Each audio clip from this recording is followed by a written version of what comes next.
Et notre invité politique, Aurélien Lecoq. Bonjour, député La France Insoumise du Nord. Ça tombe bien, vous. Comment est-ce que vous pourriez la qualifier cette année 2024 ? Je crois que l'année 2024 a d'abord été une année de violence sociale terrible. Et c'est bien cette violence qui est le résultat, le bilan d'Emmanuel Macron.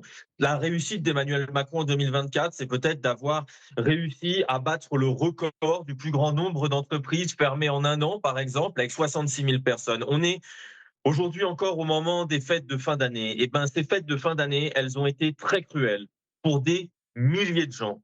Je pense à tous les salariés de Auchan, de Michelin, de ArcelorMittal, qui ont appris à quelques jours de Noël que leur emploi était menacé ou allait purement et simplement être supprimé. Et puis, l'année 2024, c'est une année terrible et dramatique pour notre démocratie, parce que c'est l'année où le président de la République, Emmanuel Macron, a décidé un véritable coup de force, attaquant, fragilisant la démocratie française en ne respectant pas les résultats d'élections démocratiques qu'il avait lui-même convoqués. Je crois que c'est vraiment l'année de la déchéance pour Emmanuel Macron, c'est l'année de la sortie de route, c'est l'année de la fin de l'histoire.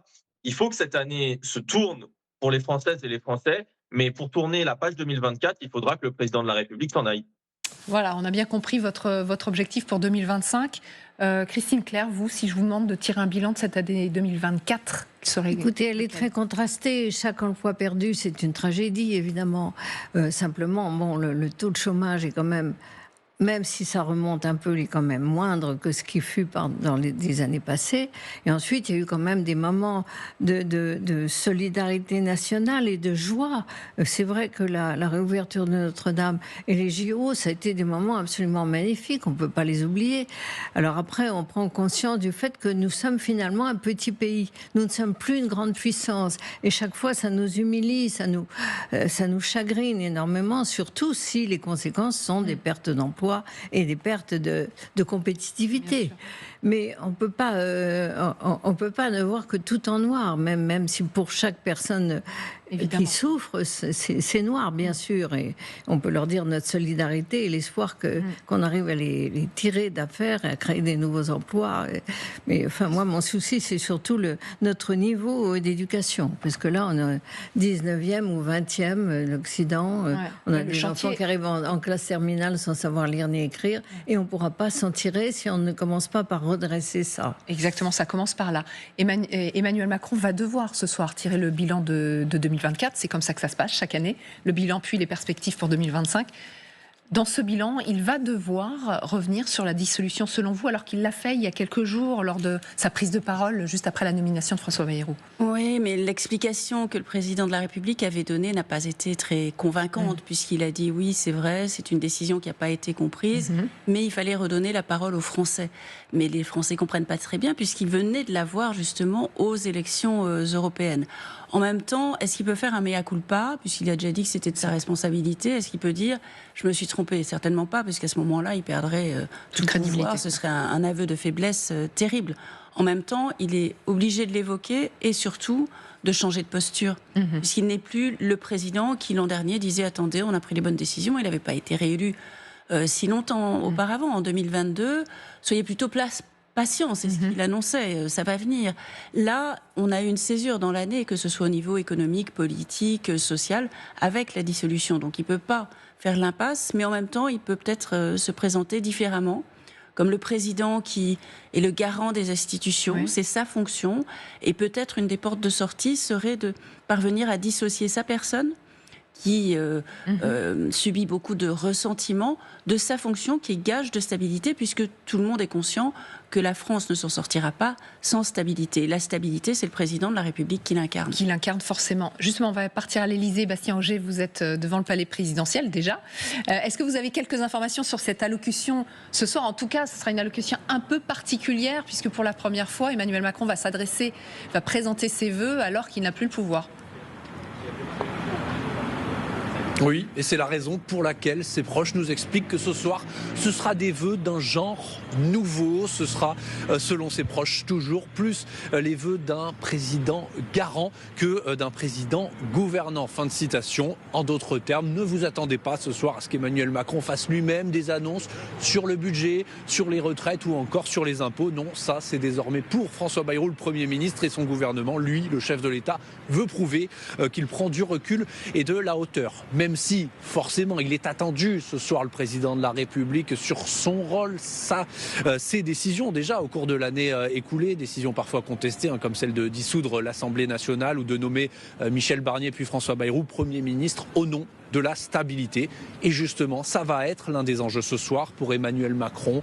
Essayer de convaincre, de prouver qu'il peut être encore le garant d'une certaine forme de stabilité malgré certaines critiques, certains appels à la démission même dans une partie de la classe politique. Et puis le chef de l'État va aussi vouloir souffler quelques notes positives auprès des Français. Son entourage nous explique qu'il va aussi parler des grands moments de l'année 2024. Dans son esprit, ça veut surtout dire les Jeux Olympiques ou la réouverture de Notre-Dame de Paris, des événements sur lesquels Emmanuel Macron aime essayer de capitaliser, surtout quand il est en difficulté. Effectivement, merci beaucoup Bastien avec Olivier Martin. Aurélien Lecoq, effectivement si on tire le bilan 2024, tout n'a pas été si noir. Ce moment de communion intense au cœur de l'été, les Jeux Olympiques, les Français aussi ont montré qu'ils étaient capables d'un tel événement, qu'ils étaient à la hauteur. Mais la France est un grand pays et bien sûr que les Jeux Olympiques ont été une réussite. Je passe sur le fait que ces Jeux Olympiques n'ont pas été ce qu'ils auraient pu être, c'est-à-dire une grande fête populaire ouverte à toutes et tous. Ça a été malheureusement refermé. Les places étaient d'un tel prix que de nombreux Français et de nombreuses Françaises auraient aimé y assister. De la même manière qu'il aurait fallu que cette grande victoire, ce moment très fort qu'ont été les Jeux Olympiques, eh bien, puisse être partagé non seulement avec toutes celles et ceux qui ont permis leur réalisation et qui bien souvent n'ont pas eu les primes, n'ont pas eu la rémunération nécessaire qui correspondait au travail qu'ils ont réellement effectué. Et puis surtout, la grande victoire de ces Jeux Olympiques, c'est qu'à travers le pays, il y a des centaines de milliers d'enfants qui ont voulu se mettre au sport, ont voulu rentrer dans un club de sport. Et le gouvernement qu'Emmanuel Macron nous avait nommé, celui de Michel Barnier, a commencé par nous présenter un budget dans lequel les subventions, l'argent public investi dans le sport diminuait aussi. Donc, il y a eu de belles choses en 2024, bien sûr, mais le problème, c'est qu'on a, au milieu de toutes ces personnes qui se battent pour rendre la vie un peu meilleure et qui réussissent parfois à le faire, on a un président de la République, Emmanuel Macron, qui s'attache à créer le désordre, le chaos, à tout bordéliser, à tout noircir. Et donc 2025 ne peut pas ressembler à 2024. Il faut qu'en 2025, en France, le peuple puisse occuper la place qui est la sienne dans une démocratie, c'est-à-dire décider et être respecté. Et Emmanuel Macron, j'entendais ce que disait votre journaliste tout à l'heure, Emmanuel Macron n'est aujourd'hui pas le garant de nos institutions. Il est le bordélisateur de nos institutions parce que justement, il refuse de respecter le choix démocratique des urnes. Et je crois que ce soir, personne n'a envie de voir un voleur démocratique apparaître à 20h devant son écran à l'heure de l'apéro. Je crois que tout le monde a envie qu'on tourne la page et qu'en 2025, la France qui, oui, est un grand pays et peut beaucoup, eh bien, soit dirigée comme son peuple l'entend qu'il le soit. C'est le nouveau Front populaire qui avait gagné la dernière fois. Si Emmanuel Macron continue à s'obstiner et à continuer à conserver tout le pouvoir, parce que c'est ce qu'il fait en ayant nommé François Bayrou, avec un gouvernement à l'intérieur duquel on a Madame Borne, Monsieur Valls, Monsieur Darmanin, c'est pour continuer la même politique. Et bien, si Emmanuel Macron s'obstine, il n'y aura qu'une seule solution, c'est que l'année 2025 soit l'année de son départ, d'une nouvelle élection présidentielle et du retour du peuple français sur le devant de la scène. Je crois que c'est le mieux de ce que l'on peut souhaiter pour les mois et l'année à venir. Alors, quel mot vous aimeriez l'entendre dire ce soir lors de ses vœux? D'abord, je pense qu'il faut qu'il commence par s'excuser auprès de l'ensemble des Françaises et des Français. Parce que si on est dans cette situation-là, avec 11 millions de chômeurs, 8 millions de personnes qui dépendent de l'aide alimentaire, 12 millions de personnes qui sont en précarité énergétique et ne peuvent pas se chauffer, si on est dans cette situation-là, 6,1% de déficit cette année, c'est bien de sa faute et de ses politiques. Et plutôt que de continuer à donner des coups de menton et à mépriser tout le monde, comme il a été capable de le faire encore avec les Mahoraises et les Mahorais alors qu'ils venaient de vivre un cyclone et qu'ils n'avaient même plus de poids sur leur tête. Je pense que la première chose qu'Emmanuel Macron devrait faire, c'est de s'excuser, de présenter ses excuses aux Français et puis de tirer enfin le sens de ses responsabilités. Quels mots prononcer? S'il prononçait par exemple les mots j'ai décidé de démissionner et de convoquer une élection présidentielle, je pense qu'il y aurait beaucoup de soulagement et que nous pourrions partir sur une année 2025 avec bien plus d'enthousiasme, de se dire que la France pourrait être organisée, dirigée, d'une part de manière démocratique et puis sans lui. Non, je crois qu'Emmanuel Macron, c'est mission impossible ce soir parce que la seule chose que les Françaises et les Français souhaitent dans leur immense majorité, c'est qu'il s'en aille. Et je crois qu'il va falloir qu'il finisse par l'entendre. Il y a une autre qui partage votre avis sur le fait que Emmanuel Macron doit partir. Marine Le Pen qui a présenté ses vœux tout à l'heure. Est-ce que vous avez vu sa vidéo? Je vous propose de la commenter pour nous. Qu'est-ce qu'elle vous inspire sur la forme? Oh, écoutez, je ne vais pas commenter la forme de. Est-ce que vous y voyez quand même un message, rien que dans l'image? Ce que je peux dire de manière très assurée, c'est que oui, mais ce que je peux vous dire, c'est que Marine Le Pen, si elle souhaite le départ d'Emmanuel Macron, elle fait aujourd'hui preuve d'hypocrisie. Elle fait preuve d'hypocrisie parce que c'est elle qui a fait en sorte qu'on ait ce budget de violence sociale, vous savez, avec la hausse de l'électricité, la baisse des retraites. C'est moi que nous avons perdu à combattre ce projet. C'est à cause de Marine Le Pen, parce qu'elle aurait pu, en votant la première censure dès la nomination de ce gouvernement, nous en débarrasser. De la même manière que Emmanuel Macron pourrait quelque part ne pas présenter ses vœux ce soir aux Françaises et aux Français si Marine Le Pen n'avait pas décidé de bloquer, et elle personnellement, la procédure de destitution que la France insoumise avait lancée. Et puis nous allons voir la suite, parce que pour l'instant, le Rassemblement national protège encore le gouvernement de M. Valls, de M. Bayrou, de M. Macron, puisqu'ils n'ont pas annoncé voter la censure que nous déposerons le 14 janvier prochain lors du discours de politique générale. Donc, que chacun soit un peu honnête, nous attendons de voir, mais pour l'instant, Marine Le Pen, elle est la béquille d'Emmanuel Macron, elle le protège, c'est elle qui lui permet de rester en place. Or, nous avons besoin que ce soit les élus du peuple aujourd'hui qui décident. C'est ce que font les élus du nouveau Front populaire, de la France insoumise, nous l'avons dit. Nous avons permis le vote de la censure en déposant cette motion de censure qui, je le dis, permet au 1er janvier, demain, à l'ensemble des retraités d'être valorisés, par exemple, de 2,2%. Donc les retraités vivront mieux grâce à la censure et à la chute du gouvernement Marnier en 2025 que si ce gouvernement était resté en place. Ouais, Marine Le Pen, là, on le voit, donc, qui revêt des habits très présidentiels, avec ce drapeau, avec ces dorures derrière. Ça n'a rien à voir avec ses vœux des années précédentes. Vous partagez quand même le même combat. Vous, comme elle, vous voulez la démission d'Emmanuel Macron. Est-ce que vous lui tendez la main, là, avec tout ce que vous nous dites sur la censure? Vous lui demandez de voter la censure dès le mois de janvier? Non, je ne tends pas la main à Marine Le Pen et je ne partage aucun de ses combats. Je lui dis simplement qu'elle doit assumer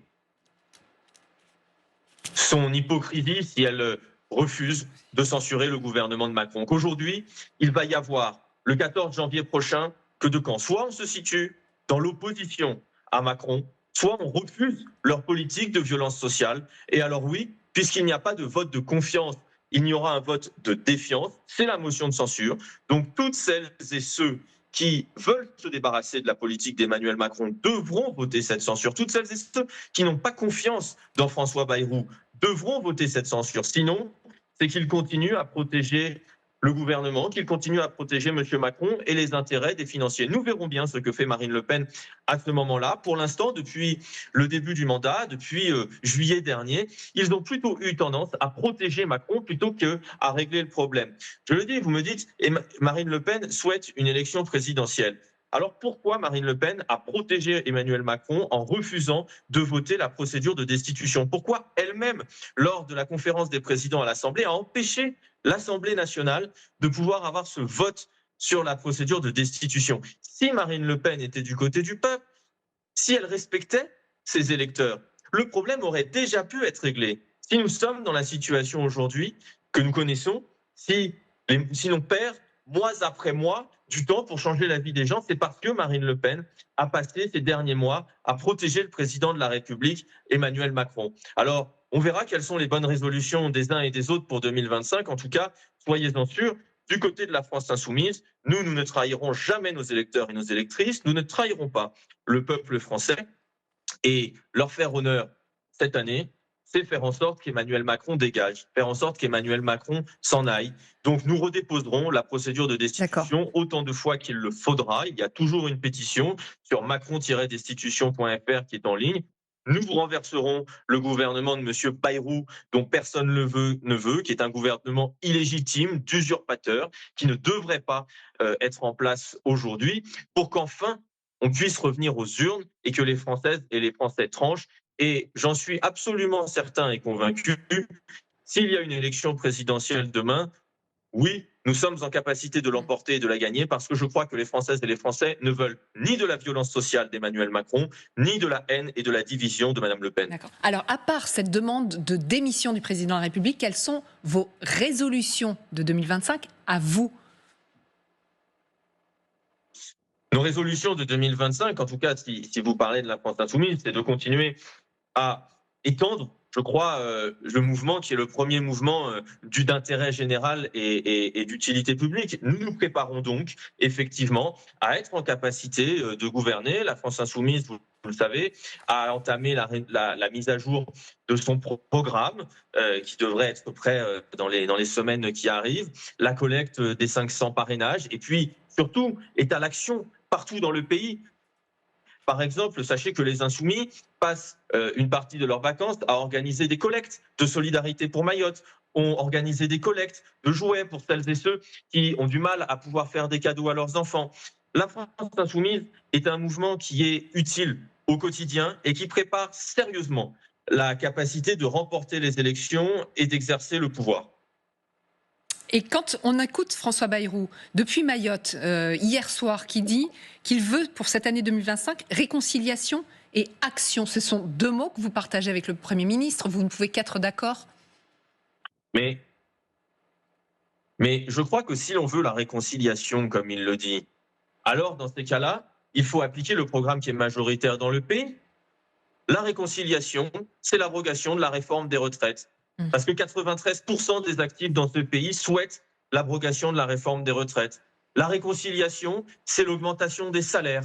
Parce que c'est insupportable qu'une petite partie de la population fasse sécession. Quand on a 500 familles qui possèdent 1228 milliards d'euros, eh bien c'est insupportable avec 11 millions de pauvres à côté. Ces 500 familles, elles ont multiplié par 2 leur patrimoine depuis qu'Emmanuel Macron est là. Donc la réconciliation, c'est la mise en place de l'ISF, c'est la taxation sur les super patrimoines, c'est la taxation sur les dividendes, c'est la justice fiscale. Voilà ce que serait une politique de réconciliation. Et puis, la réconciliation, de la même manière, c'est l'encadrement des marges de la grande distribution pour que les agriculteurs puissent vivre de leur boulot et que les Françaises et les Français aient suffisamment d'argent pour manger.